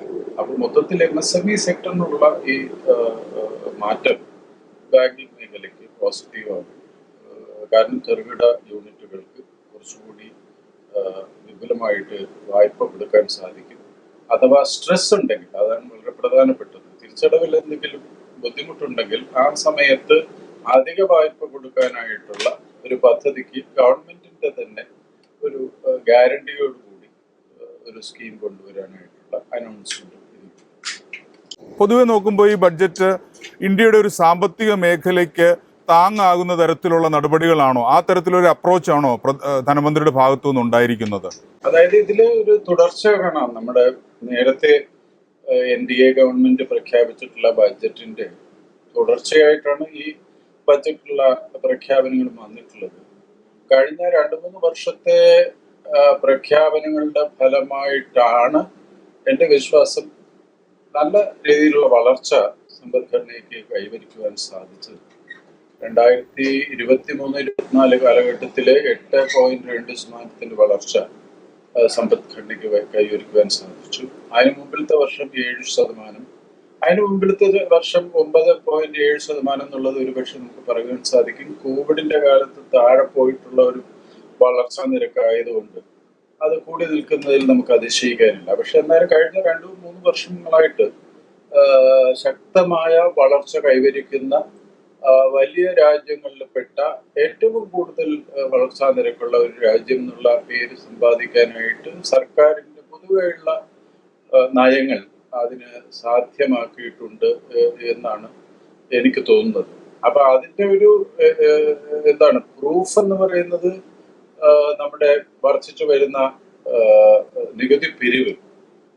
കഴിഞ്ഞ വർഷത്തിന്റെ ഈ കാലഘട്ടത്തിൽ ഈ ഇടയ്ക്ക് എന്റെ ഓർമ്മ ശരിയാണെങ്കിൽ കഴിഞ്ഞ കുറെ വർഷങ്ങളായിട്ടുള്ള ബഡ്ജറ്റിന്റെ പ്രൊജക്ഷൻസ് ഒന്നും സാധാരണ നികുതി വിഭവ സമാഹരണത്തിൽ പ്രതിഫലിച്ച് കാണാറില്ല. പക്ഷെ കഴിഞ്ഞ വർഷത്തെ നികുതി വരുമാനം പ്രതീക്ഷിച്ചതിലും 25,000-ഓ 30,000-ഓ കോടി കൂടി നിൽക്കുന്നു. 23-24 24-25 നടപ്പ് സാമ്പത്തിക വർഷത്തിലെ ഇന്ററിം ബഡ്ജറ്റില് മൊത്തത്തില് ടാക്സ് പിരിവ് ഉദ്ദേശിച്ചത് ഡയറക്റ്റ് ടാക്സസ് 22 ലക്ഷം കോടിയാണ്. കോർപ്പറേറ്റ് ടാക്സും പേഴ്സണൽ ഇൻകം ടാക്സും കൂടിയിട്ട് ആ 22 ലക്ഷം കോടിയിൽ ജൂലൈ 11 ആയപ്പോഴത്തേക്കും 5,70,70,000 കോടി, ഏകദേശം 25% വിഭവ സമാഹരണം നടത്താൻ സാധിച്ചു. ഇത് തെളിവാക്കുന്നത് പ്രതീക്ഷിച്ച രീതിയിലുള്ള വളർച്ച ശരിക്കും സമ്പദ്ഘടനയിൽ നടക്കുന്നുണ്ട് എന്നുള്ളത് തന്നെയാണ്. അപ്പൊ ആ വളർച്ചയ്ക്ക് ഉതകുന്ന, ആ വളർച്ചയ്ക്ക് ആക്കം കൂട്ടുന്ന, വളർച്ചയെ പ്രോത്സാഹിപ്പിക്കുന്ന രീതിയിലുള്ള നടപടികളുടെ ഒരു തുടർച്ചയായിട്ടാണ് നമുക്ക് മിക്കവാറും പ്രഖ്യാപനങ്ങളെ കാണുവാൻ സാധിക്കുക. കുറച്ചുകൂടി ചെയ്യാമായിരുന്നു, അതിലൊന്നും സംശയമൊന്നുമില്ല. ഇപ്പൊ PM കിസാൻ സ്കീം ഞാനൊക്കെ പ്രതീക്ഷിച്ചത് 2019 മുതൽ 6,000 രൂപ വാർഷികം കർഷകർക്ക് കൊടുക്കുന്ന ഒരു പദ്ധതിയാണുള്ളത്.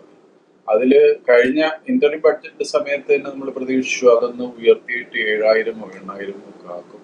ഇപ്രാവശ്യം അത് കൊടുക്കാനുള്ള ഒരു സാഹചര്യം ഉണ്ടായിരുന്നു. കാരണം റിസർവ് ബാങ്കിന്റെ ഡിവിഡൻഡ് പേയ്മെന്റ് കഴിഞ്ഞ വർഷത്തെക്കാൾ 1,10,000 1,20,000 കോടി രൂപ അധിക വരുമാനം സർക്കാരിന്റെ ഖജനാവിലേക്ക് വരികയുണ്ടായി. അപ്പൊ ആ ഒരു പ്രതീക്ഷിച്ച രീതിയിലുള്ള തീരുമാനം അല്ലെങ്കിൽ പ്രഖ്യാപനം കണ്ടില്ല. അങ്ങനെ 1-2 കാര്യങ്ങൾ കൂടി ചെയ്യാനായിട്ടുണ്ടായിരുന്നു. പക്ഷെ മൊത്തത്തില് ഒരു ആർട്ട് ഓഫ് ദ പോസിബിൾ ആണല്ലോ ബഡ്ജറ്റ് മേക്കിംഗ്. ഒരു സാമ്പത്തിക ഉത്തേജനത്തിനുള്ള പാക്കേജ് ബഡ്ജറ്റിൽ ഇല്ല എന്ന് തന്നെ പറയേണ്ടി വരില്ലേ? ബഡ്ജറ്റിനോട് ഓഹരി വിപണി ഇന്ന് നെഗറ്റീവായിട്ടാണ് പ്രതികരിച്ചത്. സാമ്പത്തിക മേഖലയുടെ അടിസ്ഥാന മേഖലയ്ക്ക് വേണ്ടിയിട്ട് അടിസ്ഥാന മേഖലകൾക്ക് തുക നീക്കിയിരുത്തിയിട്ടുണ്ട് എങ്കിൽ തന്നെ മൊത്തത്തിലുള്ള സാമ്പത്തിക മേഖലയ്ക്ക് ഒരു ഉത്തേജന പാക്കേജ് എന്നുള്ള നിലയിൽ ബഡ്ജറ്റ് അതിനോട് എങ്ങനെയാണ് കാണുന്നത്? അല്ല, അതാണ് ഞാൻ പറഞ്ഞത്. നമ്മളിപ്പോ ഉത്തേജന പാക്കേജ് കണ്ടില്ല എന്ന് പറയുമ്പോൾ, സാമ്പത്തിക മേഖലയ്ക്ക് ഉത്തേജനം എന്ന് പറയുമ്പോൾ വളർച്ചാ നിരക്ക് കുറഞ്ഞു നിൽക്കുന്ന കാലഘട്ടത്തിലാണെങ്കിൽ ഉത്തേജനത്തിന്റെ ആവശ്യമുണ്ട്. നമ്മുടെ വളർച്ചാ നിരക്ക് നല്ല രീതിയിൽ തന്നെയാണ് നിൽക്കുന്നത്. 8.2% കുറവല്ലാത്ത വളർച്ചാ നിരക്കാണ്. ഈ വർഷം 7% എന്നുള്ള പ്രൊജക്ഷൻ മിക്കവാറും മീറ്റ് ചെയ്യാൻ സാധിക്കും. മറ്റുള്ള വലിയ രാജ്യങ്ങളുടെ വളർച്ചാ നിരക്ക്, ആഗോള ആവറേജ് വളർച്ചാ നിരക്ക് 3% ഉള്ളൂ. ആ കാലഘട്ടത്തിൽ 6-7% സമ്പദ്ഘടന വളരുക എന്ന് വെച്ചാൽ അതിൽ കൂടുതൽ വളർച്ചാ നിരക്ക് അഭികാമ്യവുമല്ല. അപ്പൊ ഉത്തേജന പാക്കേജിന്റെ കാര്യത്തില് ഒരു പ്രശ്നമായിട്ട് എനിക്ക് ആ ചോദ്യം തന്നെ ഒരു പ്രശ്നമായിട്ടോ അല്ലെങ്കിൽ പ്രസക്തമായിട്ട് തോന്നുന്നില്ല. മറ്റ് ചില മേഖലകളിലൊക്കെ ഇതിൽ കുറച്ചുകൂടി ചെയ്തുകൂടായിരുന്നു. ഇപ്പോ എന്താണ്, ധനികരും പാവപ്പെട്ടവരും തമ്മിലുള്ള അന്തരം ധാരാളം ആൾക്കാർ ചർച്ച ചെയ്ത വിഷയമാണ്. അപ്പൊ ആ രീതിക്ക് എന്തൊക്കെ നടപടികൾ ഉണ്ടായി, അല്ലെങ്കിൽ തൊഴിലില്ലായ്മയ്ക്ക് വേണ്ടി കുറെ നടപടികൾ കൊണ്ടുവന്നിട്ടുണ്ട്, വിലക്കയറ്റം, അങ്ങനത്തെ കുറെ കാര്യങ്ങൾ കൂടി ചെയ്യാമായിരുന്നില്ല എന്ന് ചോദിച്ചാൽ ചെയ്യാം, അതിലൊന്നും സംശയമൊന്നുമില്ല. പക്ഷെ ഉത്തേജന പാക്കേജ് എന്ന് പറയുമ്പോൾ ചോദ്യത്തിലൊരു എന്താണ് ഒരു പ്രശ്നം ഞാൻ അതിൽ കാണുന്നു. കാരണം ഓൾറെഡി നമ്മുടെ ഇക്കോണമി നല്ല ഗ്രോത്ത് ഉണ്ട്. അപ്പൊ ഇതിൽ കൂടുതൽ ഉത്തേജനത്തിന്റെ ആവശ്യമില്ല. ഓക്കെ, തീർച്ചയായും.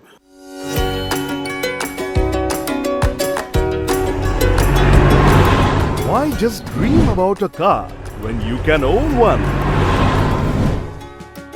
Bank of Maharashtra brings you Maha Super Car Loan, where you get instant hassle-free loans at attractive interest rate. And all this with no prepayment penalty, no hidden charges. So don't wait. Apply for Maha Super Car Loan today and hit the road with confidence. Just visit bankofmaharashtra.in today and make it happen. Bank of Maharashtra. Ek parivar, ek bank. Why look for rented homes when you can own one? Bank of Maharashtra brings you Maha Super Home Loan, where you get a higher loan amount with low EMI for the attractive interest rate with long repayment period. Now you too can own your dream home. Just visit bankofmaharashtra.in today and make it happen. Bank of Maharashtra. एक परिवार, एक bank.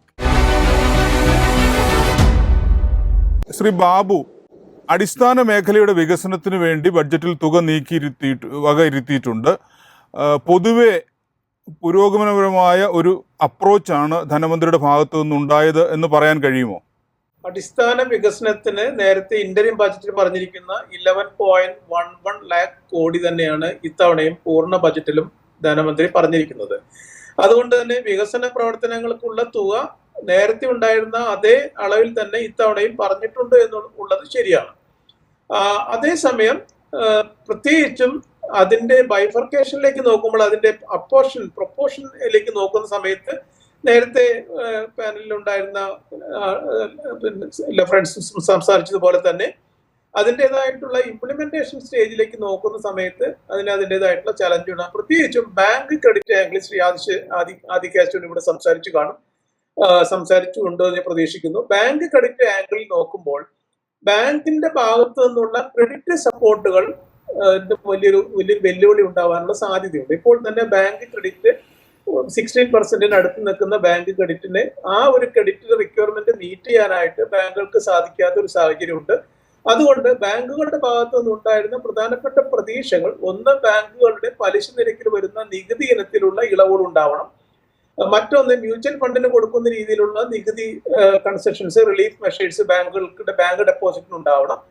അതുപോലെ green ഡെപ്പോസിറ്റിനും green വായ്പകൾക്കും ബാങ്കുകൾക്ക് അതിൻ്റെതായിട്ടുള്ള ചില ആനുകൂല്യങ്ങൾ ബജറ്റിൽ ഉണ്ടാവണം എന്നെല്ലാം പ്രതീക്ഷയെല്ലാം ഉണ്ടായിരുന്നു. പക്ഷെ ആ രംഗത്തേക്ക് ഒന്നും തന്നെ ബജറ്റ് നിർദ്ദേശങ്ങൾ ഒന്നുമില്ല. അതേസമയം ഡിജിറ്റൽ ഫുട്പ്രിന്റിന്റെ കാര്യത്തിൽ ബേസ് ചെയ്തിട്ടുള്ള MSME ലോണുകൾ കൊടുക്കാം എന്നുള്ള ഒരു സജഷൻ ഉണ്ട്. അത് ബാങ്കുകൾ ഇപ്പോൾ തന്നെ പ്രാവർത്തികമാക്കിയിട്ടുള്ള ഒരു സജഷനാണ്. അത് കൂടുതലായിട്ട് ചെയ്ത് തീർച്ചയായിട്ടും ഉചിതമായിരിക്കും. മുദ്രാ ലോണുകൾ 10 ലക്ഷത്തിൽ നിന്ന് 20 ലക്ഷം രൂപയിലേക്ക് നേരത്തെ കറക്റ്റായിട്ട് അടച്ചിരിക്കുന്ന ആളുകൾക്ക് 10 ലക്ഷത്തിൽ നിന്ന് 20 ലക്ഷം രൂപയിലേക്ക് കൂട്ടി കൊടുക്കാമെന്ന് പറയുന്ന സജഷനും നല്ല സജഷനാണ്. ആ രീതിയിൽ നോക്കുമ്പോൾ ക്രെഡിറ്റ് സപ്പോർട്ട് സ്ട്രെസ് പീരീഡിൽ MSME യൂണിറ്റുകൾക്ക് ക്രെഡിറ്റ് സപ്പോർട്ട് കൊടുക്കുന്ന ഒരു പദ്ധതി ഇപ്പോൾ ഓഫറിൽ വന്നിട്ടുണ്ട്. എത്രമാത്രം അത് പ്രായോഗികമായിരിക്കും എന്നറിയില്ല. അതുപോലെ തന്നെ ക്രെഡിറ്റ് ഗ്യാരണ്ടി സപ്പോർട്ട് 100 കോടി രൂപ വരെയുള്ള വായ്പകൾക്ക് മാനുഫാക്ചറിംഗ് സെക്ടർ ആണെങ്കിൽ കൊടുക്കാം എന്നുള്ള സപ്പോർട്ടുണ്ട്.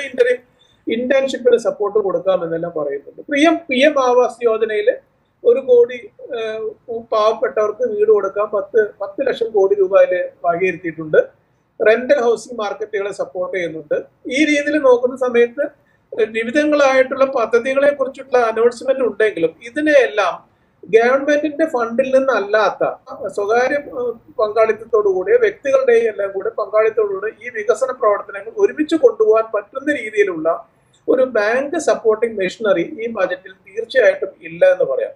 ആകെ ബാങ്കുകളുടെ ഭാഗത്തുനിന്ന് ബാങ്കുകളെ സപ്പോർട്ട് ചെയ്യുന്ന അല്ലെങ്കിൽ ബാങ്കുകളുടെ പ്രവർത്തനത്തെ ബാധിക്കുന്ന 2 സജഷൻസ് മാത്രമേ വന്നിട്ടുള്ളൂ. ഒന്ന് IBC മെക്കാനിസം കുറച്ചും കൂടെ സ്ട്രെങ്തൻ ചെയ്യും. അതുപോലെ തന്നെ DRT കൂടുതലായിട്ടുള്ള DRTകൾ ഓപ്പൺ ചെയ്യും. കിട്ടാക്കട വിറ്റെടുക്കുന്ന കാര്യത്തിലേക്കുള്ള ചില ഡിസ്കഷൻസ് ആണ് അവിടെ വന്നിരിക്കുന്നത്. പിന്നെ ഫിസ്ക്കൽ ഡെഫിസിറ്റ് കുറയ്ക്കുമെന്ന് പറയുന്നത് ബാങ്കുകളുടെ ട്രഷറി പ്രവർത്തനത്തെ കുറച്ച് അനുകൂലമായിട്ട് വരുന്ന ഒരു ഘടകമാണ്. ഫിസ്ക്കൽ മാർക്കറ്റിൽ നിന്നുള്ള ഗവൺമെന്റിന്റെ ബോറോവേഴ്സ് കുറയ്ക്കാൻ സാധിക്കുന്നുണ്ട്.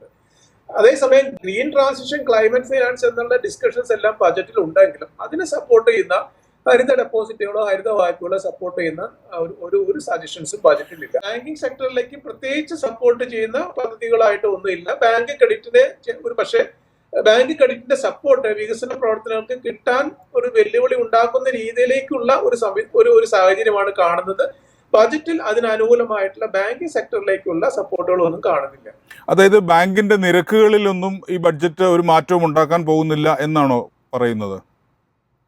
ബാങ്കുകളുടെ നിരക്കുകളിൽ ഈ ബജറ്റിന്റെ സപ്പോർട്ട് ഇല്ലാത്തത് മൂലം ബാങ്കിന്റെ വായ്പാ നിരക്ക് വർദ്ധിപ്പിക്കാനുള്ള സാധ്യത ഉണ്ട് എന്നാണ് എന്റെ അഭിപ്രായം.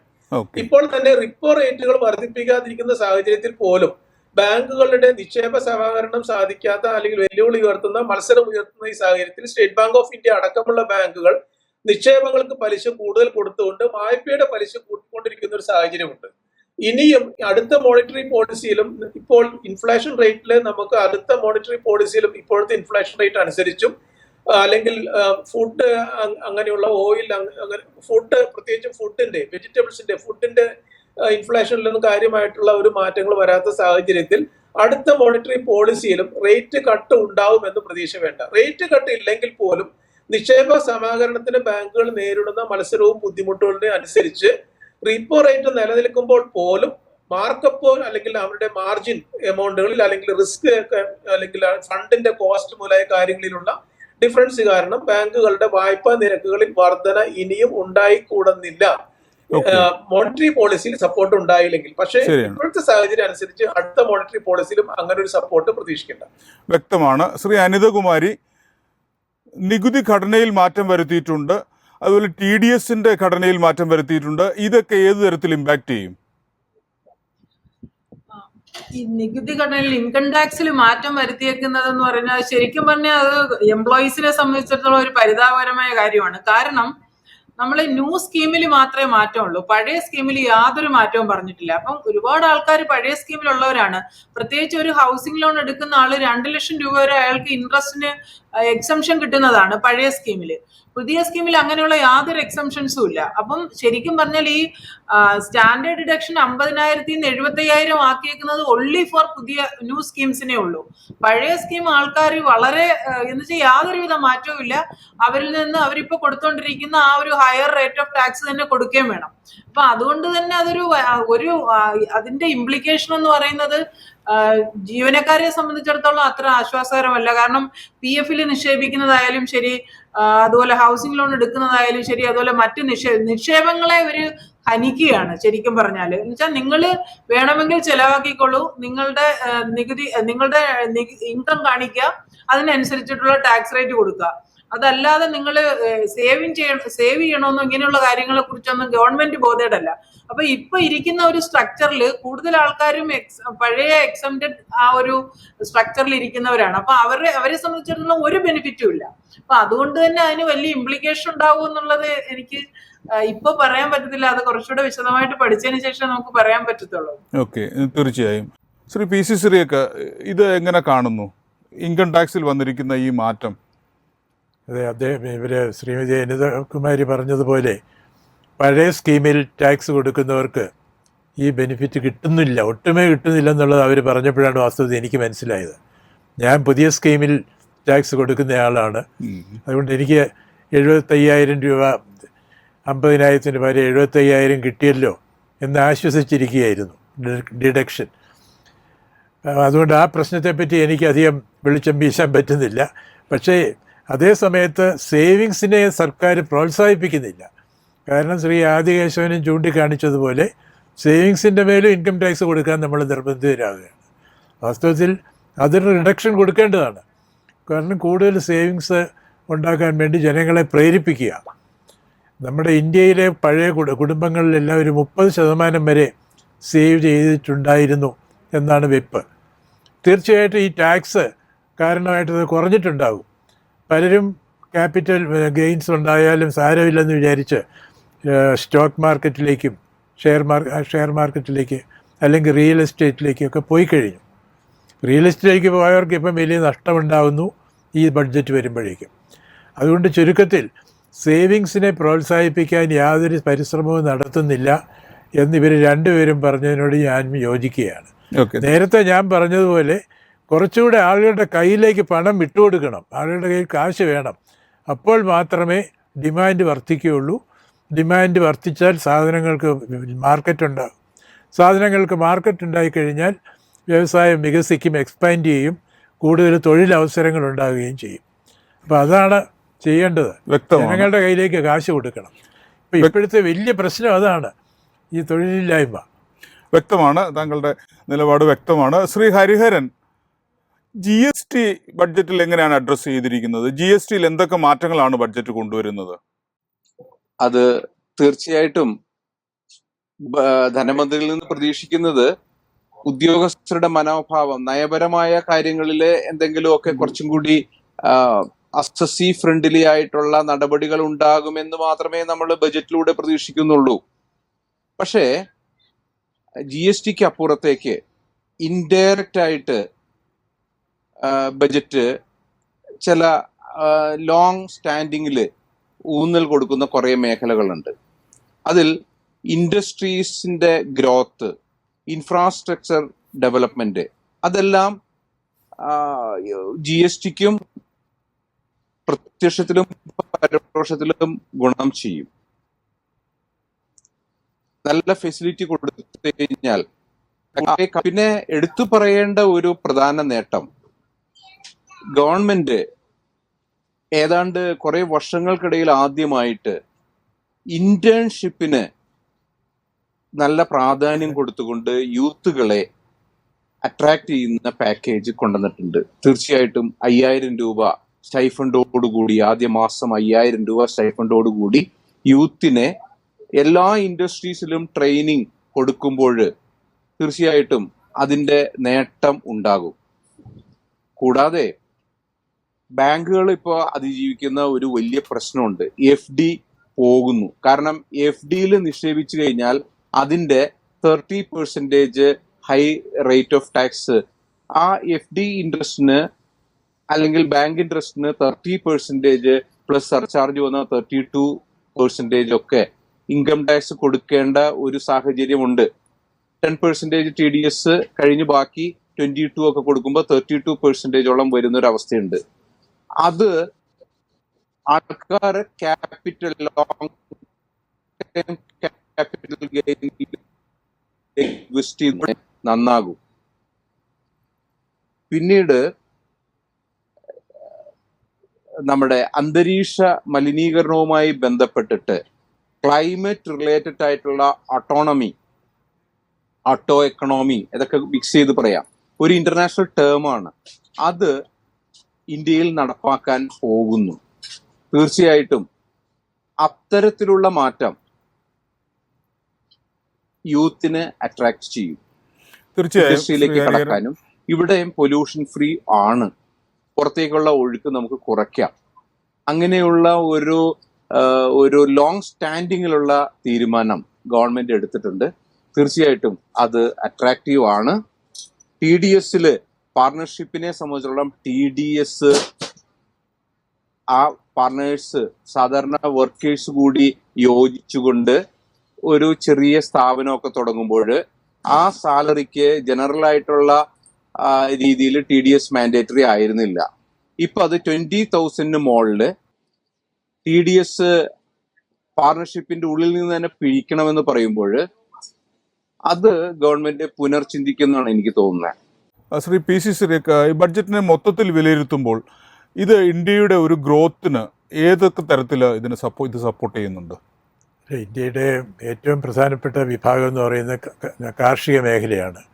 കാർഷിക മേഖലയെ സഹായിക്കാൻ വേണ്ടിയാണ് മിനിമം സപ്പോർട്ട് പ്രൈസും മൂല്യവർദ്ധിത ഉൽപ്പന്നങ്ങൾ നിർമ്മിക്കാനുള്ള സഹായങ്ങളും മറ്റും ഗവേഷണ സപ്പോർട്ട്, എന്തെങ്കിലും രോഗങ്ങൾ വന്നാൽ അതേപ്പറ്റി ഗവേഷണം നടക്കുന്നത്, അതുപോലെ തന്നെ ഉൽപ്പാദനക്ഷമത വർദ്ധിക്കാൻ വേണ്ടിയുള്ള കാര്യങ്ങൾ കൂടുതൽ ഗവേഷണം നടത്തി കൂടുതൽ ഉൽപ്പാദന ശേഷിയുള്ള പ്ലാന്റിംഗ് മെറ്റീരിയൽസ് ഡെവലപ്പ് ചെയ്യാനുള്ള അതൊക്കെ കാർഷിക മേഖലയെ സമീപിക്കും.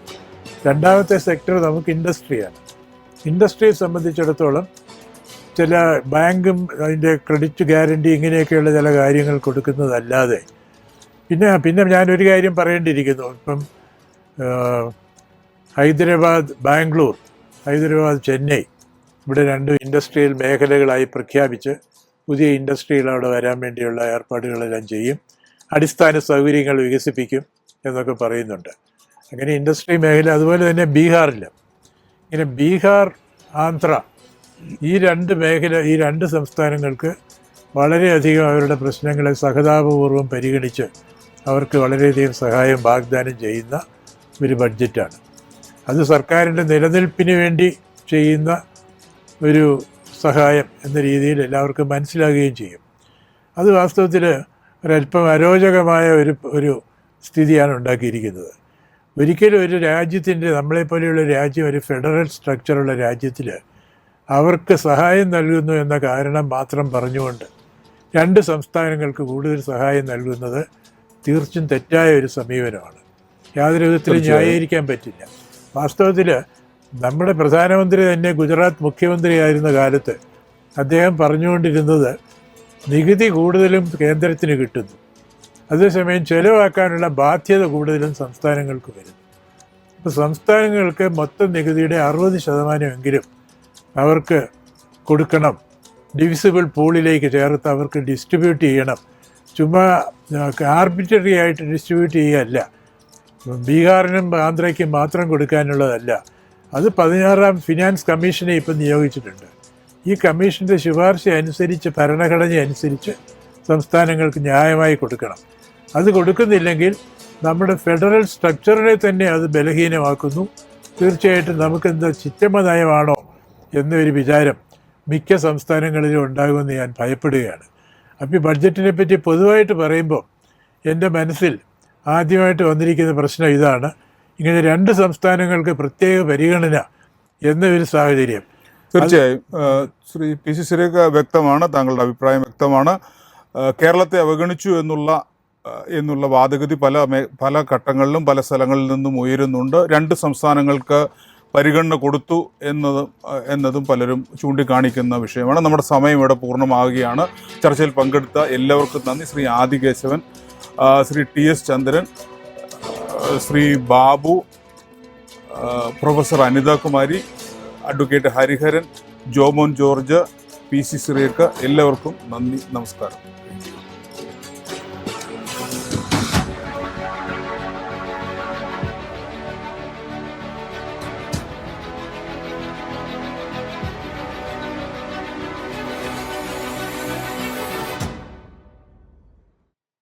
Bank of Maharashtra presents Decoding Budget in association with KLM Axiva Finvest.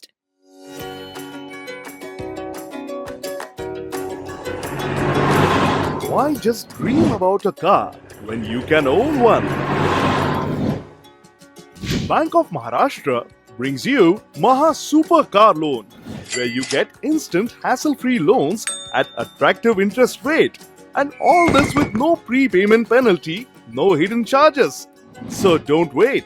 Apply for Maha Super Car Loan today and hit the road with confidence. Just visit bankofmaharashtra.in today and make it happen.